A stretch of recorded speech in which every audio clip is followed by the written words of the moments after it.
Welcome back to TYT. Anna and Michael with you. All right, Michael, let's talk about drug companies. The Guardian recently published this article about how drug companies are now hiring something known as publication planning agencies. And there are a total of 250 of these agencies that exist. And what these agencies do is they specifically target medical journals and do whatever they can to make the medical journals publish really great things about new drugs that are coming out. Yeah.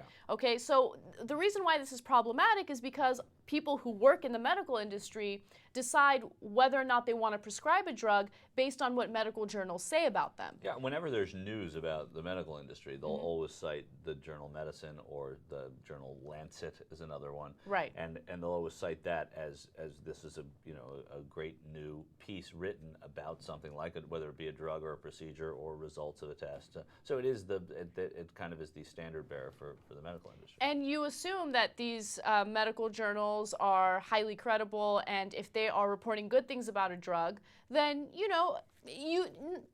I mean, it's always good to have a healthy dose of skepticism, but Right. It wouldn't surprise me if people didn't. So it turns out that not only are these publication planning agencies trying to get these writers for the medical journals to publish, favorable things about the medicine, but they're also trying to ghostwrite the article. Right. And then they'll pay the author thousands of dollars to publish that exact article that the publicist wrote. Right, to submit it, right? Exactly. Yeah. No, it's even worse than lobbying in a way, because you're creating it. You're creating the legislation. I mean, if you're upset about lobbyists, pouring all this money into campaigns and whatnot to try and influence votes, this is, first of all, is health. Right. And this is also actually I mean, it's being ghostwritten. It's fiction sometimes, or it is being embellished, certainly, which is the same thing. I don't. The Guardian, you said, is the one that came up with this. I don't. It seems criminal.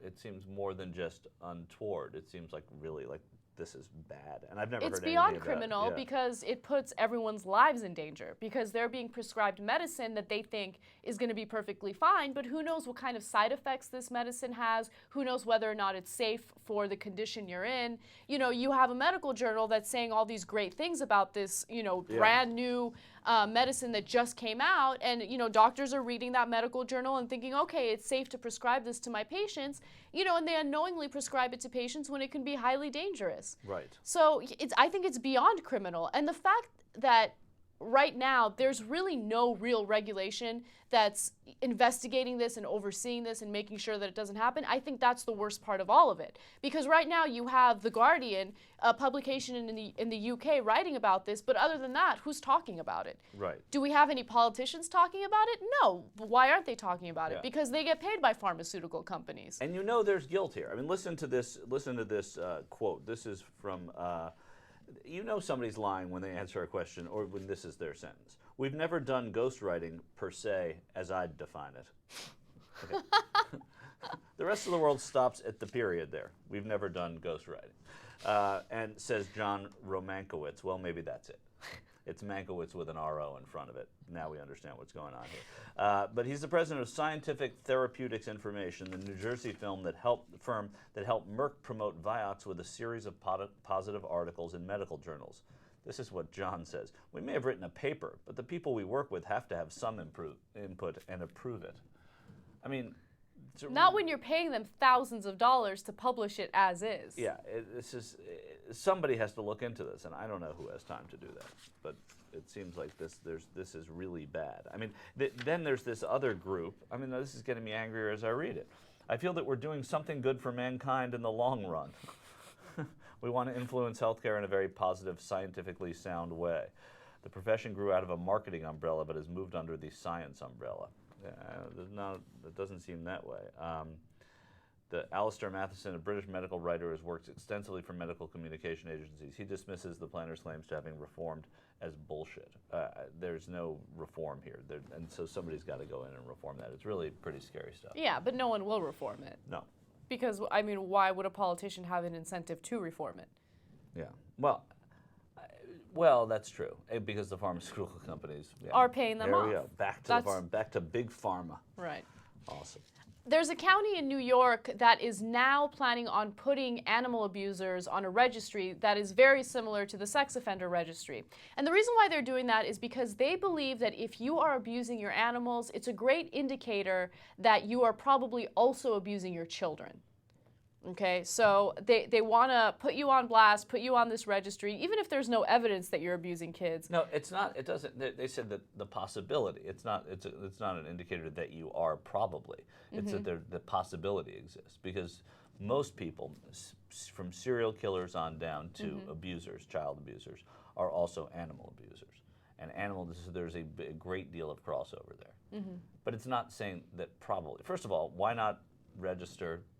If Suffolk County has a couple extra bucks to create this registry of pet abusers, that alone, fine, let them. So No, those people I'm can't so own against pets. that. I'm against that, and it's not because I don't love pets. Look, I have a dog, and my dog is my life, okay? Yeah. I despise people who abuse their animals. It disgusts me. But I don't want to create registries for every single crime. Because if we start doing that, all of a sudden you're on a registry for, I don't know, for speeding too much. I would be on that registry. Well, you are on a registry for speeding too much.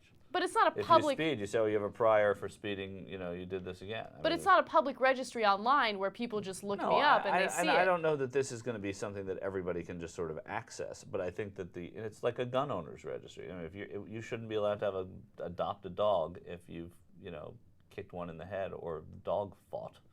Yeah, but that's different. I get the sense that this is a registry that's similar to a sex offender registry, and that's what it's compared to. No, but I mean, it's not like you're going to move into the neighborhood with your dogs and check to see if there's a pet offender in the neighborhood. It's more, I think, to track, repeated violations of animal ownership. Jeffrey Dahmer's father wrote a book, which I read, which was a fascinating book. Jeffrey Dahmer, the hideous killer and cannibal from Milwaukee in the early 90s who was killed in prison. His father wrote a book. And his father wrote a book really just to sort of say, I'm this guy's father. And yes, was I a perfect father? Not at all. Is this all me? Is this person who's killing people and cannibalizing them and sexually abusing them? Is that because I was a bad father and I got divorced and moved towns a couple of times? No, that's not at all the case. But he was talking about the signs that Jeffrey was off as a young kid. And Jeffrey would torture animals when he was a young kid. And then the father looked into that and saw that people, serial killers and a lot of child killers also tortured animals. Well, you investigate them for that. Look, if you see that someone is abusing animals, should they suffer consequences for it? I think so. But do you automatically, criminalize them for things that they haven't done yet? I'm against that. Well, we're not criminalizing them for that. We're not saying that. We're just saying that we keep an eye on you now. So it is to stop people from abusing animals. I'm fine with that. You keep an eye on those people. You do the investigation. You make sure that there's no other foul play when it comes to the children or domestic violence and all that. But in terms of putting them on a public registry, I'm against that as well. I know Jared wanted to say something. I just think it may get sticky a little bit also because a lot of people, maybe they hit their dog or they think they're disciplining and they don't realize that they're abusing their animal. And then now it's not intentional. This could be seen as so intentional, which there's plenty of. Yeah. And I'm totally, like some people may think, oh, if I hit my dog, like spanking it, it's going to learn to not do that or do whatever. There's a lot of people that are just not educated on the right way to train dogs. And just, anybody can have one, any kind of animal. I'm focusing on dogs. But that could be maybe an aspect that I have to look at. And like you said, they're thinking about it. Yeah, well, and maybe there's ways it can be focused better. If one of the consequences of criminally abusing an animal is that you're going to be put on a list if you live in Suffolk County, New York, maybe it'll make you less likely at some point down the road to criminally abuse an animal. And that at the very core of this, if it dissuades people from just getting animals to abuse them because it puts them in a public eye, then that alone is good enough. And then if they say that there's an indicator, somebody from Child Services said that if you interview a family, a child, when they do these child interviews, the child doesn't always say, my parents hurt me or hit me or abuse me. They'll say, they'll ask how they treat the dogs. Well, he hits the dog a lot. He slams the dog, he ties the dog up, whatever he does. So it is an indicator that there might be some, it's sort of further evidence that there may be some child abuse too, because those types of people have the same kind of behavior patterns. I'm not saying this as a scientist, and I'm not saying just because Jeffrey Dahmer killed mice, that means everybody who kills a mouse is going to be a cannibal. But I do think that there's nothing wrong with it. I don't see anything wrong with this. Like, I'm making a list of people who aren't good to the animals. You know what it is? It's because everyone is constantly in your business, okay? But only if you make your business everyone's business, or you make your business so terrible that your business is that you're killing animals or dogfighting or abusing children. But when does that list stop? I mean, where do you draw the line? I mean, what crime do you think shouldn't be on a list then? I mean, every on crime a public is list available available every crime is on a list because you can get a criminal's rap sheet. I mean, that's a list right there. If you mug someone, then you rob a 7-Eleven, you take an old lady's purse, you have a rap sheet. So you are on a list. You're on a list of prior offenders. Your DNA goes into the national DNA base. Your fingerprints are on fingerprint databases everywhere. So if you don't do anything, like if you haven't committed a crime, they don't know what your fingerprint looks like or what your DNA looks like. Only when they cross-reference it to people who have done crimes before. So I mean, it's easy to stay off of the lists.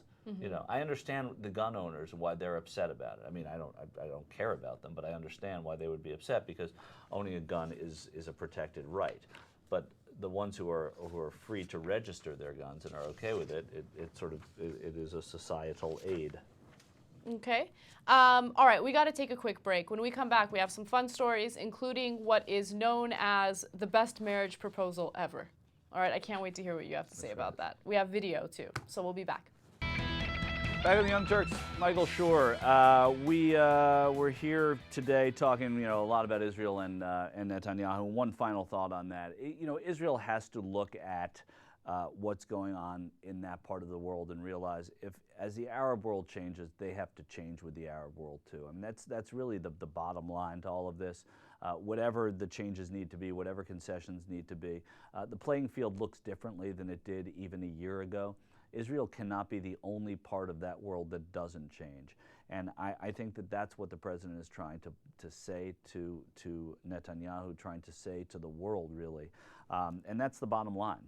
As I just said, Israel can't let the world change without them. So something's going to have to change over there. And I feel there's a commitment to do that, but I've been fooled by that many, many, many times before. It remains to be seen. We turn now then to American politics, and I love electoral politics. I love that now you can talk about things with some degree of seriousness in May so like, what are we, 17 months, 19 months before we have an election here. On Monday, and this is really, really exciting news, Tim Pawlenty is going to announce that he's running for president. Pretty exciting. And that's about as exciting as it's going to get for Tim Pawlenty, I would believe. I mean, he's going with a little bit of an Iowa policy, and a heavy South Carolina policy to get elected president. There's nothing that seems with Tim Pawlenty that is going to, except for a kind of a funny last name, that's going to take him out of this pack. I just don't see him as anything other than a member of this pack, and maybe because he was a governor and he's well respected and kind of quiet, he would be a potential vice presidential candidate. There's nothing that seems terribly presidential about him now. His announcement is not earth-shattering news. I think most people now, with these announcements, happen well after everybody's assumed that these people are going to run for president. The announcements that they're not running are much more interesting than the fact that they are. But it does bring us to old friend Sarah Palin. Sarah's been talking quite a bit. She mentioned her feelings about Newt Gingrich. She's talked a little bit about Donald Trump. There's actually very little that happens in America on which she does not throw her 2 cents. But what's going on now is Sarah Palin is starting to answer questions, especially with Mike Huckabee leaving the race and sort of a religious figure leaving the race, and that Sarah Palin feels like she has a hold, and I don't know what makes her feel this way, but she has a hold on this very sort of conservative family values part of her party, more so than Rick Santorum or more so than Michelle Bachmann. It doesn't seem like anybody except for Mitt Romney doesn't feel as if they have that hold on that part of their party. But Sarah Palin is out now talking about, she was talking with Greta Van Susteren on Fox News about the GOP, about the Republicans in general. And, we sit here and we say that they're a mess, and they are a mess. I don't think the president can win re-election because the Republicans are a mess, because that is a terrible campaign strategy. But when you look at the Republican Party right now, there is no knight in shining armor sort of out on the horizon. A lot of people are talking about Mitch Daniels, but if you are counting on Mitch Daniels to be your savior, your last-minute savior to get you to the White House, I think that's pretty poor planning by the Republicans. If you want to have a conversation about Jeb Bush, that's a totally different story. If they think they can get Jeb Bush to run for president, then I think the playing field evens, and then I think the Republicans can galvanize behind one candidate. Bush has said that he's not running. Nobody but me and Wes Clark are saying that he will run, but I really feel like at the end of the day, Jeb Bush is going to get into this race, and that would be a formidable opponent, because I do think that the Bush machine, I think that Jeb Bush can separate himself from his brother. I think that he is much more aligned with the way people think of his father. He's a substantive politician. He can get the state of Florida right away. I mean, Florida is out of play if Jeb Bush runs. They can concentrate on the Midwest, Iowa, Ohio, Wisconsin, those states that are going to be swing states that aren't always. And I think that people say, it's easy to say America's tired of the Bush name. But I think they're tired of the George Bush name. I don't think necessarily they associate anything that George W. Bush did with Jeb Bush. And anyway, I don't want him to run because I think he will be too good an opponent. I don't know that he would win, but I think that would be what saves the GOP. Now, the GOP, according to Sarah Palin, who has her finger on the pulse of, I have no idea, they're fine. Let's roll this. This is clip number 2, JR. This is Sarah Palin, the former governor of Alaska, with Greta Van Susteren. What do you think the state of the Republican Party is right now? I think the principles in the Republican Party are sound. The planks in our platform are great. The idiosyncrasies of some of the characters within the party are, they are what they are, and the mainstream media really likes to capitalize on some infighting and some mistakes made within the party, so they exacerbate it and make it sound worse than it is. But the planks in the platform are right for America. Isn't it our job, though, in the media to challenge the candidates? Maybe I'm not talking about being personal, but I mean really grill them on some of the things they say about policies, even perhaps even the missteps, or at least what is later called a misstep, because sometimes those are the true intentions or the true views, and someone after 24 hours has sort of rethought it after getting some heat.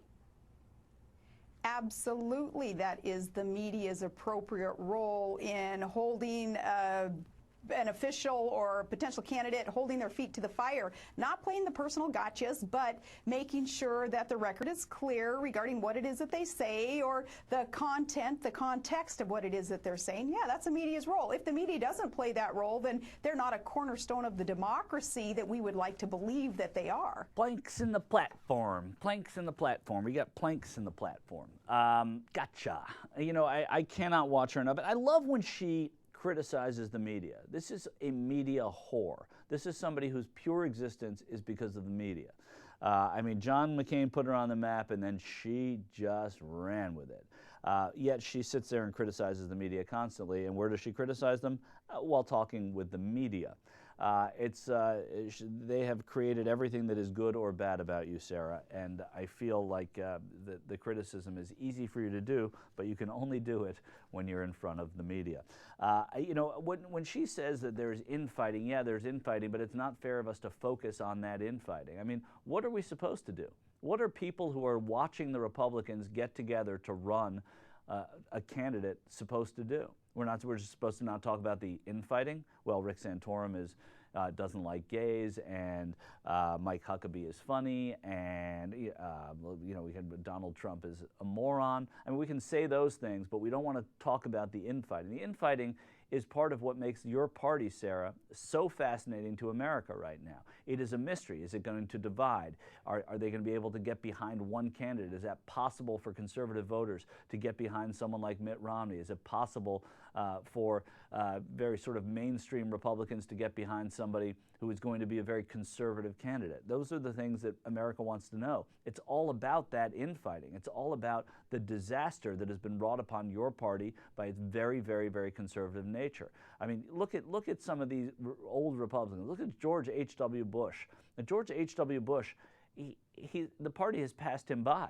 Gerald Ford would be a Democrat right now. I mean, so you look at this party, they are a mess, Sarah. And if we're going to sit here and talk about the Republicans, how can we not talk about what a mess they are? How can we not talk about what a mess they are because of you? Because you were the vice presidential candidate and you cheapened the brand in a way, a brand that I didn't think was possible to cheapen. But if you're going to come back here and criticize us, criticize the media, criticize people that are asking questions, that are giving you a forum for asking questions about the disarray of the Republican Party, it is a fascinating political story. It doesn't have to be personal. It doesn't have to be about the reasons. I'm not sitting here talking about the foibles of different candidates. I'm saying right now you have a divided party that's going to have to come up with a candidate against what I think is a somewhat beatable president. And they're nowhere near coming up with a candidate. And of course, they don't have to be yet. But they're nowhere near being nowhere near is really what it is. It is a disastrous situation for that party right now. As an objective fan of politics, as someone who likes watching this, who wants to see the fight begin, the infighting is part of the story here. And so I think it's unfair to say that, oh, they're criticizing us and they want to play gotcha. No, we want to see what's going on. We want to see what's going to come out of that party. And right now, there's some really sort of questionable people and questionable tactics coming out of that party. They're kowtowing to a Tea Party. They're trying to distance themselves from what seems to be a very mainstream and competent candidate in Mitt Romney. I don't see how it's going to work itself out. The infighting is what makes it interesting. But, you know, the Democrats are already, and some of their political action committees and some of the people that follow them very closely are already, you know, sort of taking them out to dry. Newt Gingrich has had quite a week. It was not the best week of beginning a presidential campaign. Fortunately, it's happening in May. And fortunately, the things that happened were not terribly significant. They're all going to have to try and distance themselves from one another. So to have Newt Gingrich you know, take Paul Ryan and his budget committee to task, those are the things that are going to happen all year long. I mean, to say that it's anti-Republican, Newt, you're making a fool of yourself, as that one Iowa voter did. Well, these guys are all going to have to come out and they're going to have to distance themselves from one another. Otherwise, there's no race there. Newt Gingrich is, but you know, he's really done some very, very clever backpedaling on that comment. He's told Rush Limbaugh that he wasn't singling out Ryan. Why would he single out Ryan? He said that to other people when in fact he singled out Ryan. So Newt has had a hard start. But what now the Democrats are seeing this as kind of a, you know, a field day, that they're able to pit these people against one another, and they're saying things that you're certainly going to hear repeated over the next year. Let's look at clip number 1, JR. This is Priorities USA. It's a political action group that is going after, and you'll see in this ad, but they're using each other. They're sort of pitting Republicans against Republicans right now.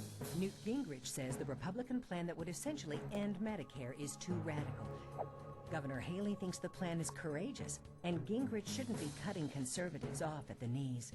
Mitt Romney says he's on the same page as Paul Ryan, who wrote the plan to essentially end Medicare. But with Mitt Romney, you have to wonder,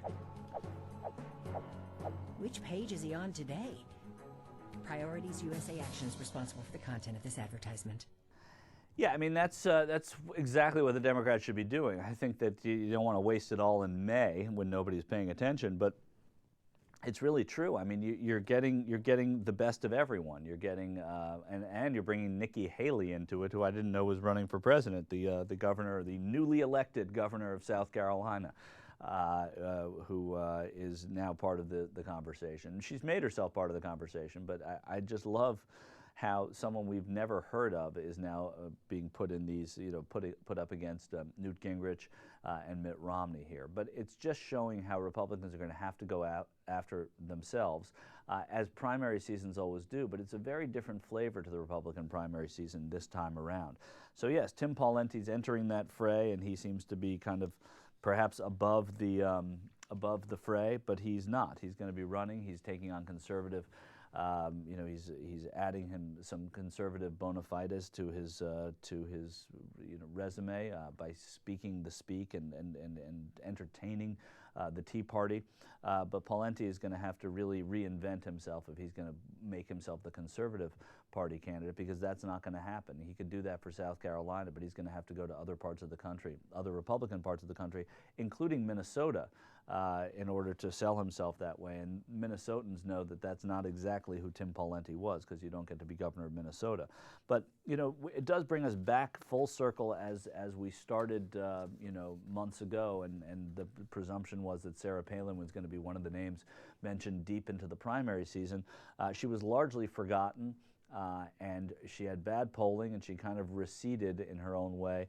But now she's starting to speak again, and they were asking her, Greta Van Susteren again, was asking her again about her willingness to run for president and what, you know, what that's like, what it's like being Sarah Palin and seeing all of this going on. This is clip number 4, JR. The other night, that when Governor Huckabee announced that he wasn't going to run, he said something like it wasn't in his heart. The way I always think was that you don't have the fire in your belly. Do you have, I mean, I know you haven't made a decision, but do you have that fire in your belly? Do you really want it?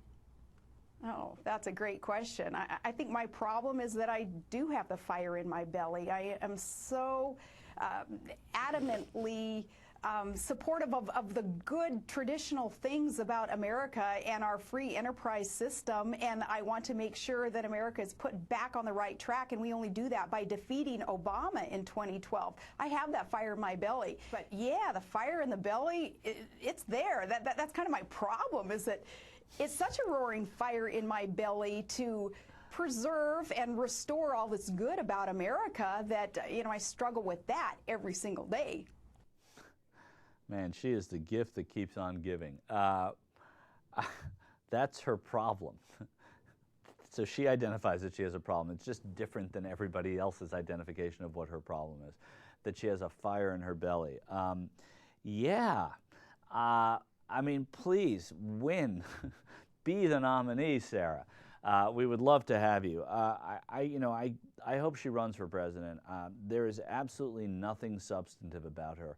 And she has, as I said earlier, cheapened that Republican brand in a way that I didn't think it could be cheapened. But she has really taken it, she is the personification of the lack of depth that their politics shows this country. And if she is the presidential nominee, which I don't think she's going to be, but if she is, it's going to make them the laughing stock. I think it would be a trouncing. I don't think it would just be a victory for Obama. I think it would be a trouncing. I think it would be McGovern-like. I think people would have a very hard time voting for Sarah Palin, as they did last time. I mean, they couldn't bring themselves to vote for John McCain, but Sarah Palin was a big part of that. It's laughable. And, you know, and I'm not just saying these in terms of hyperbole here. I mean, she has nothing substantive. She talks in big, you know, we have to get trade back on track. What in the world has Sarah Palin said substantively, show it to me, about getting trade back on track?